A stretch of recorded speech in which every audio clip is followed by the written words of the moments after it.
Welcome to my YouTube channel. This is Tak Chung from Walk with Tak. If you find this video helpful to you in your home cooking, and if you'd like to receive notification of my future video postings, please subscribe to my YouTube channel.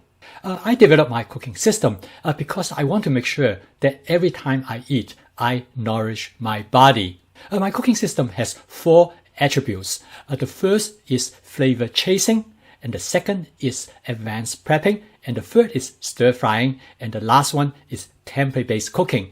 I use the acronym FAST, so I call it the Fast Cooking System. FAST is not just the acronym because I want the meal to be prepped in less than 30 minutes, all from fresh and unprocessed ingredients.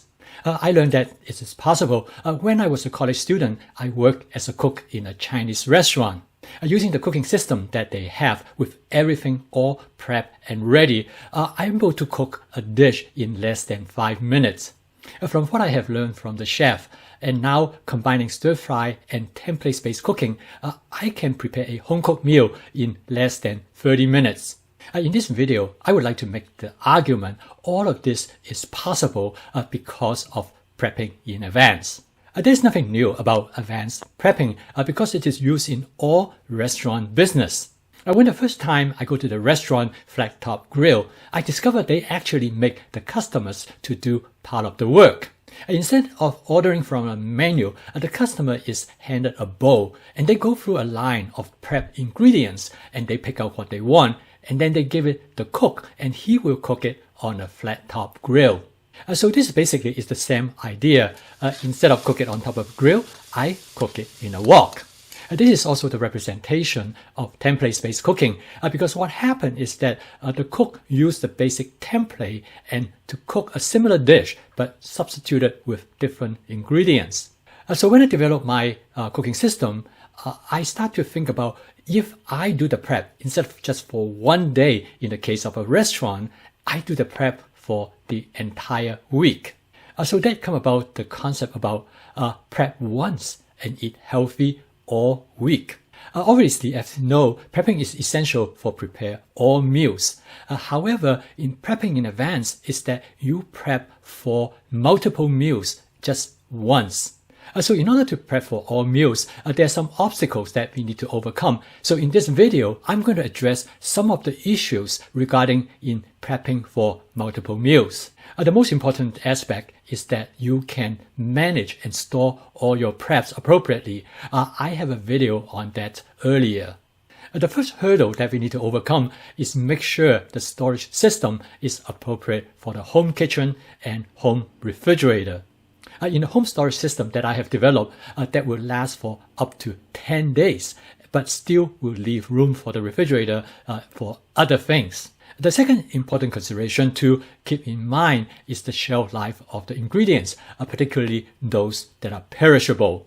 Most people harbor the impression that prepping might reduce the shelf life of the ingredients. It turned out that actually is not true. There are some variabilities among different type of ingredients. In general, the rule of thumb is that prepping actually enhances the shelf life of the ingredient. It actually turned out that moisture plays the most important role in determining the shelf life of an ingredient. A lot of food ingredients such as cauliflower, broccoli, cabbages, when you cut them apart and store them in a container, it actually provide aeration, so there will be less moisture and consequently it extends their shelf life. However, with vegetables that release moisture when you prep them, it reduces their shelf life. Examples are things like scallion, onion, and garlic. Another notable example is carrot. When carrots unprepped, they have a very long shelf life, sometimes up to a month. But once you grated them, their shelf life dramatically decreased because grating results in the release of moisture. When you prep in advance, shopping becomes very important because you want to pick out the freshest of the batch. Another important consideration is washing your food ingredients. By washing it, you might introduce moisture. If you do wash your vegetables, make sure you dry them first before you prep them. When it comes to prepping meat, I always prep them in the size that I will use them. I try not to prep them any larger than what I will use at a particular time. I store them in Ziploc bags. I make sure that I find the Ziploc bag of the right size. Also, I try to press out as much air as possible because that will reduce freezer burn. I also discover because meat usually stored in freezer for a much longer period. So I want to make sure that I label them properly so that I follow the first in, first out principle. Since I always freeze my meat items, so when I purchase them, I always try to see whether I can purchase them of those that has never been frozen before. Obviously, inventory is going to be an important part of prepping in advance. You should develop a system that is appropriate for you to keep track of what you have. One of the biggest problems of prepping in advance is that most people do not like prepping. They tend to procrastinate and they end up leaving the food around. Over the years, I have developed several tricks and strategies to help me with my prepping. After I have done it for a while, I get used to it and to the point that I actually enjoy doing it. One approach that I use has worked very well for me is that I will never put anything away that is not prepped after I come back from the supermarket. I will leave them on the kitchen counter instead of put them in the refrigerator. I only put them away after I have prepped them. Psychologists call this a visual cue. It's a way to help remind that something needs to be done. I know for me, if I put them away, it will be out of sight, out of mind, and I will discover it a couple of weeks later, all of them has been rotted. The second approach that I will use is develop a routine to link prepping with other activities. For example, I routinely go to the gym every Saturday morning at 6 a.m. Then afterward, I will go shopping and then I will bring everything home and I will prep that morning. This is also known as behavioral repetition from a psychological term. What I am doing is that I'm linking it to another behavior. So I don't have to remind myself for doing it. The third approach many people use is to link prepping with another activity that they enjoy.